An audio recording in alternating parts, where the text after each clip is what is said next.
This is ABTV, Animal Bites Television. For animal lovers, by animal lovers.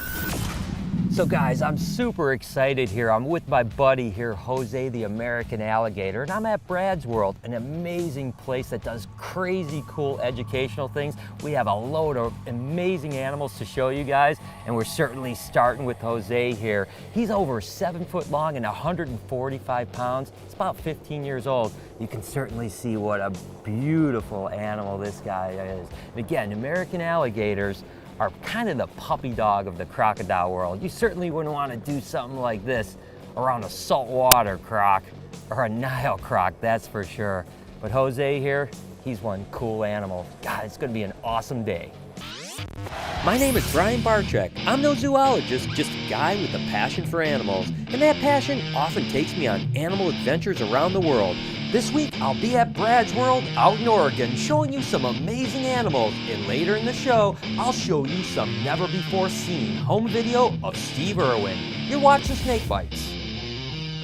So guys, it's really cool to be in this pond with some red-eared sliders, but this little bugger right here actually has been nipping on my, this isn't a red-eared slider, but it's been nipping on my toe for the last 5 minutes. And I tell you what, these guys are just getting warmed up because it's spring here, and getting in here, they're looking at my white toes and they're thinking, this is an opportunity for a little bit of a snack. And I gotta tell you, it didn't feel really good. But the real gem that I want to share with you guys is take a look at this. I actually highlighted this at the Oregon Reptile Show. This is Sunshine here, and she's a rescued red-eared slider. Now that's one beautiful animal, and this is about as large as a red-eared slider is gonna get. And you can tell that they're males and females by the length of their claws, believe it or not. Males are gonna have much longer claws, and females are gonna have these short ones. But Sunshine here is one gorgeous animal, and you can see how docile she is, right? Now these guys are obviously aquatic turtles and spend the majority of their time in the water, but they're gonna come out just like Sunshine was and hang out and soak up this beautiful sun. Now what's interesting about a lot of albinos, believe it or not, is their eyes are a little bit more sensitive, so the sun can sometimes be a problem, but Sunshine seems to be completely fine here. Take a look at these awesome guys here. It's just always cool to see a herd of African spur-thighed tortoises. Of course, these are commonly known as sulcata. Now, the thing that I really want to showcase here, and look at these guys just running over, you got to watch your hands a little bit, because if they think you're a little apple or a carrot, they may take a finger or not. But these guys are absolutely adorable. But why are there so many here? It's something that I always want to talk about. And the fact that these are all rescues. So these guys as little babies, when they hatch out like this, are so absolutely adorable. But the problem is that as they get bigger, like the size of these guys here, a lot of people don't want to keep them because they're a lot of work. They're a little dirty, and they certainly like to feed a whole lot. Just can't believe how cute they are. But unfortunately, they end up as rescues in places like this, which is awesome because in a place like Brad's World, these guys are getting taken care of. Here you go, buddy. You want something? Look at how cute that is. But unfortunately, there are just hundreds and hundreds of sulcatas that are being given away to rescues every single day. And that's really a problem. What you have to understand when it comes to tortoises is that these guys live a long time. These tortoises, believe it or not, can get up to 200 pounds. Oh, gotta watch those fingers for sure. And they can live up to 100 years. So this is a real commitment. So before you decide to get a tortoise like an African spur-thighed, you really have to understand the dedication to it. But I can tell you what, if you have a cool place like this to keep them, they are absolutely incredible animals. And again, sulcata tortoises are just little monsters. They actually are the 3rd largest tortoise in the world. And again, a lot of these guys are maybe only 4 or 5 years old. Just think about that. They're gonna be around when my great-grandkids are still around. Look at that. These guys love to eat. And this is an absolute pleasure to be hanging out with these beauties. Every time I get a chance to mess with alligator snapping turtles, I always do. Look at this little guy here. He is just so determined to bite you. I tell you what, you don't want to be in front of that mouth either. They've got quite the bite power. But this guy's probably only a couple years old, and this one certainly is probably a good 20 or 30 years old. These guys can live well over 100 years, and even though this one seems like a beast, and trust me, it's pretty heavy, it's gonna get quite a bit larger, sometimes up to twice the size. And again, the thing that makes these guys so incredible is they're ambush hunters. They're gonna just sit there with that mouth open, and they're gonna have that little lure in there, and the fish are gonna come up, and they're just gonna chomp it away. And they have a pretty long neck, so you never wanna get too close, because trust me, they're gonna get them. But look at this guy here. He's biting himself because he wants me so bad. Again, you don't want to get too close to this sucker, but how cool, man. These are really like living dinosaurs. This thing is awesome. Take a look at this beauty here. Its name is Isaac, but it's actually probably a female. It's an Asian water monitor, endemic to Southeast Asia, and it's one of the largest monitor lizards in the world. You can certainly see how large this guy is, probably over 6 foot long. That's one big, big animal. And the thing that's amazing about water monitors is the fact that they're extremely intelligent animals. As you can see, Isaac is trying to figure me out just as much as I'm trying to figure her out, but she's absolutely puppy dog tame. And just take a look at that long tongue. Again, they're gonna use that tongue to scent and taste everything. They're so intelligent. And with monitor lizards, it's all about trust. If you ever get into a situation where they lose your trust, you're gonna be in big trouble. So one of the things I always tell people when working with the big monitors is never grab them or mishandle them, because if you do, trust me, you don't wanna have an animal this size that's gonna say, I don't trust you anymore. Whew, is she a beast? And I'm telling you what, she is heavy and she's got really strong claws. She's just ripping into me now. Whoa, Isaac, that's enough. All right, I tap out. Oh, Isaac is an amazing animal. There you go, girl. Like so many of the animals here at Brad's World, they all have stories behind them. Many of them are actually rescues. This happens to be a yellow anaconda named Trigger, and its name came from the fact that it hits its food so hard it almost feels like you're pulling a trigger of a gun, which I think is pretty cool. Now, yellow anacondas are the smaller species of the anacondas, so this is about full grown for a male. A female is going to get a little bit larger, but only about 8 or 9 foot. Of course, the green anacondas are the ones that get really large, 18 foot and the largest girth animal on the planet. But again, anacondas often get a bad rap for being nasty and mean animals. And as you can see here from my buddy Trigger, this thing is puppy dog tame and super cool. Now, interestingly enough, I bred yellow anacondas when I was about 18 or 19 years old. So they've always had a soft spot in my heart. One day, I hope that I can own a green anaconda and potentially breed those guys too. Yellow anacondas have such incredible beauty and certainly should never be looked at as monsters.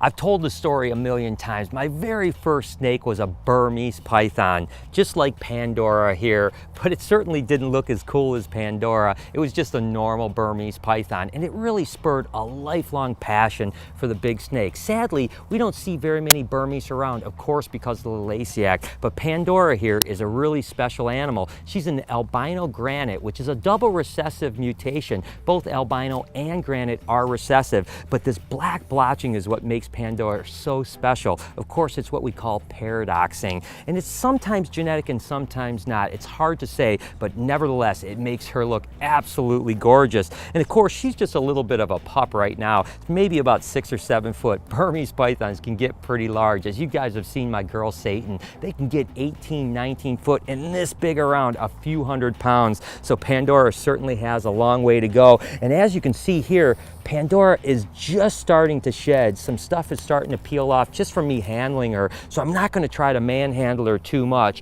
And basically the process there is a snake will go blue before it sheds, and then that milky secretion soaks into the skin and they look clear just like Pandora, and within a day or two they shed it off. So tonight, Pandora is going to look pretty fresh in the morning. She's a gorgeous snake. For Brad, this plot of land over 10 acres is really about his personal sandbox in a way. When he bought it, it was basically just hay fields and nothing here. And then when he came in, he wanted to build ecosystems, kind of like this pond right here. So he dug these ponds out, and over time, as they filled up with water, more and more wildlife would come in. Of course, he would grow trees and let the grass grow out, and more, going from a relatively barren land that you might see a snake here and there, all of a sudden there started to be all kinds of great wildlife around. All kinds of things like gopher snakes and rattlesnakes and garter snakes, and even we saw some deer earlier on. It's really become a great refuge of wildlife, and it just goes to show you that with a little care and time and the ability to create ecosystems that animals can actually thrive in, land like this can go from relatively hardly any animals over a decade period to be full of wildlife. What's really cool about Brad's property is everywhere you go, there's basically a lot of thought that has went into it. This happens to be kind of a little bit of a drainage creek right here. And before, this would dry up after 3 or 4 months during the summer. And of course, with the series of ponds that this basically keeps completely full of water, once this dried up, those ponds would actually get dried as well. And of course, all that wildlife would have nowhere to go as a refuge. Nature took care of that, and this log fell down right here on Brad's property, and now you have a cool reservoir right here that again feeds those series of ponds and keeps this beautiful natural habitat. Tell you what, I love this type of environment, and it's just so cool to see that nature is just thriving in this area. It's beautiful. So guys, what we have here is an albino monocle cobra. These guys are absolutely gorgeous.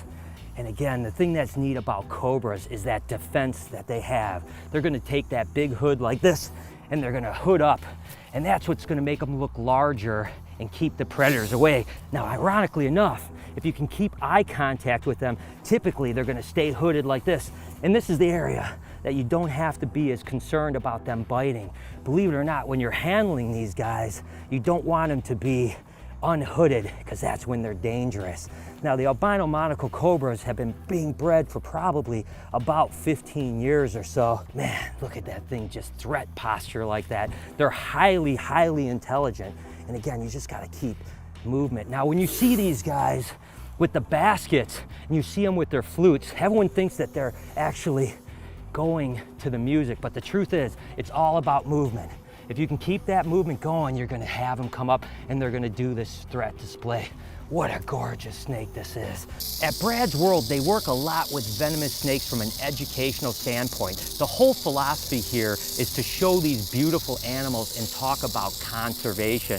This happens to be one of the most iconic of all the rattlesnakes. Of course, the eastern diamondback. And just listen to that sucker go. Of course, the rattlesnake is all about the little buttons on the end in that rattle. Now, these guys can get enormously large, sometimes 8 or 9 foot, and they're live-bearing pit vipers. They can have 15 to 20 babies. Now, I tell you what, this guy has quite a strike range, so you don't want to get too close, because even where I'm at now, you can see it's just those little pit heat sensors are picking me up right now. And if I get much closer, it's gonna strike out. And these guys can literally lunge sometimes 2/3 their body length. So I'm right outside of strike range right now. It may seem like I'm kind of far away, but trust me, if I just crept in just a little bit more, this thing is gonna come out and it may latch onto me. And that certainly isn't something you want. These guys have a terrible hemotoxin with tremendous amount of necrosis and pain when you get bit. And oftentimes you end up losing a limb or two. So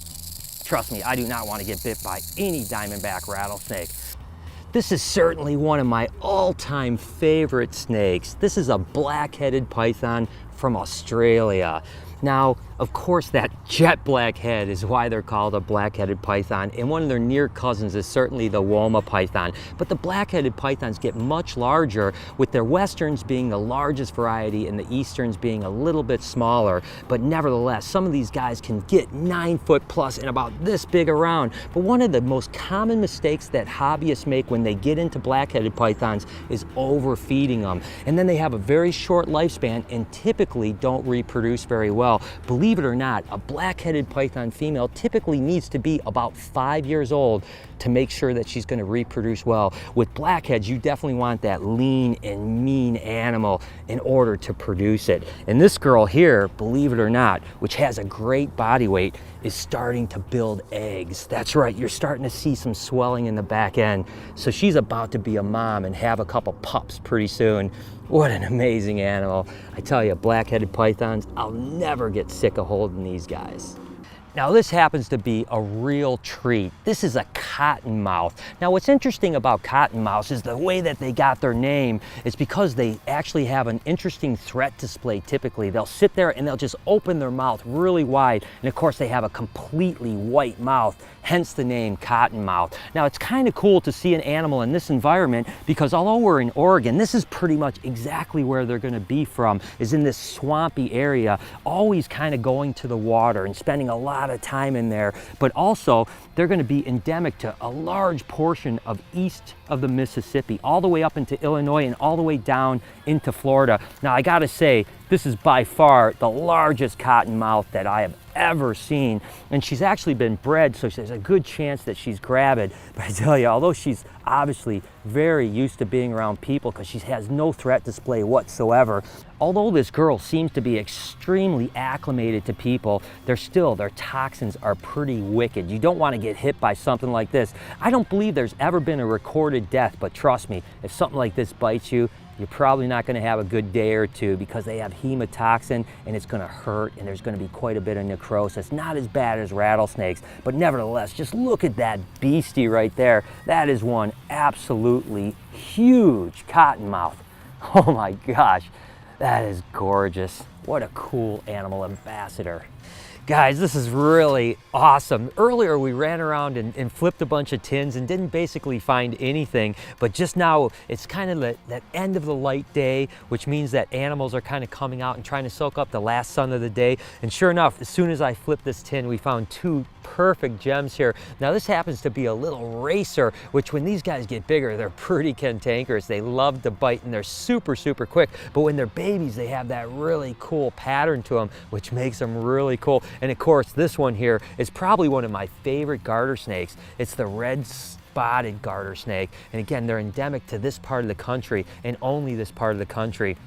My gosh, just look at how beautiful it is. It doesn't matter how many times you catch snakes, every time you flip a tin and find something like this, the adrenaline just goes through your head. And it doesn't matter if it's a venomous snake or a little racer, just like this guy that's taken a couple pops at my face. Wow, what an awesome find.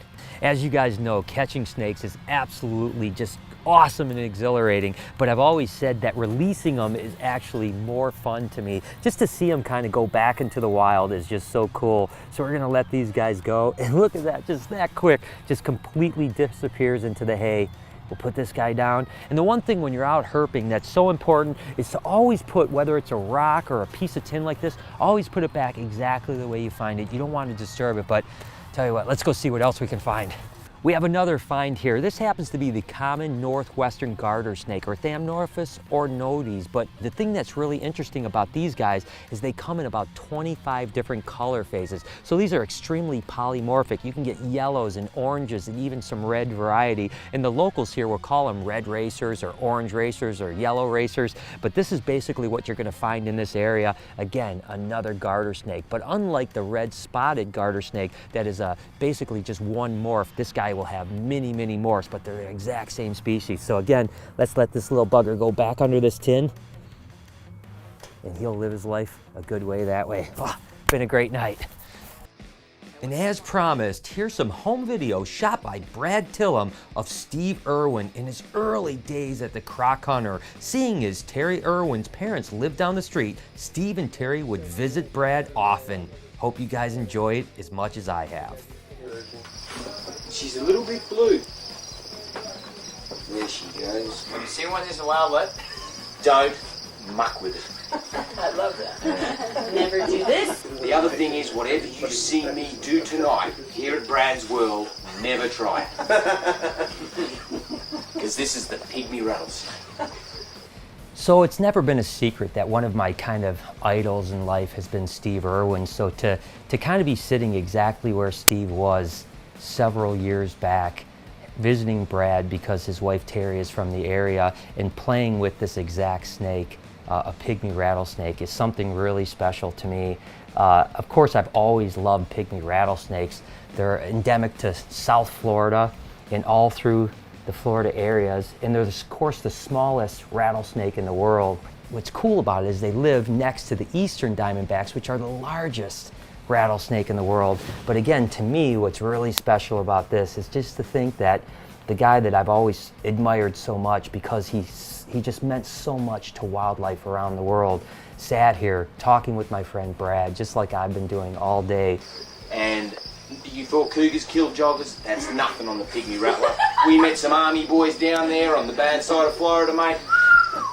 They attack their backpacks and kill the backpacks. They eat backpacks. Although the animal is amazing and such a breathtaking animal, it's really the experience right now that has just kind of got me in awe. And quite frankly, I'm almost a little speechless, to be honest with you, just to think about it. So, but what a gorgeous animal, huh? The cottonmouth, the water moccasins, and the copperheads rattle their tail too. They haven't got one. They haven't rattle.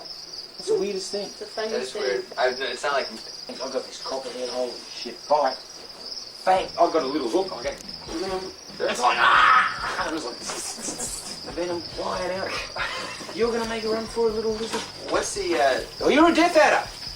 You're a death You adder! look like a death adder. Don't they? Can I touch you there? Oh, maybe not. Come on then. No, don't No. touch my bottom. Come on then. Oh, you're cool enough because you're a death adder. Bet it's a girl. I bet it is a girl. Short, though. Oh, now she's doing the sidewinder thing. Don't come on, touch my bottom thing. You have that Didn't you know these mate with the sidewinders and you get crosses? Yeah.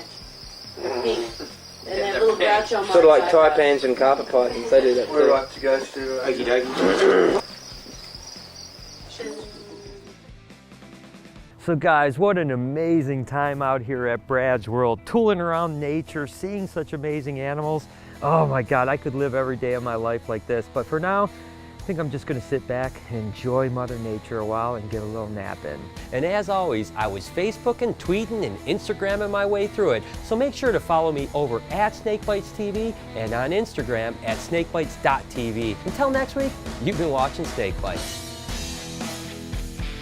Hi, I'm Peter Birch, an Aussie bloke who loves wildlife. My respect for nature started when I was a young boy in rural New South Wales. Since then, it's exploded into an obsession.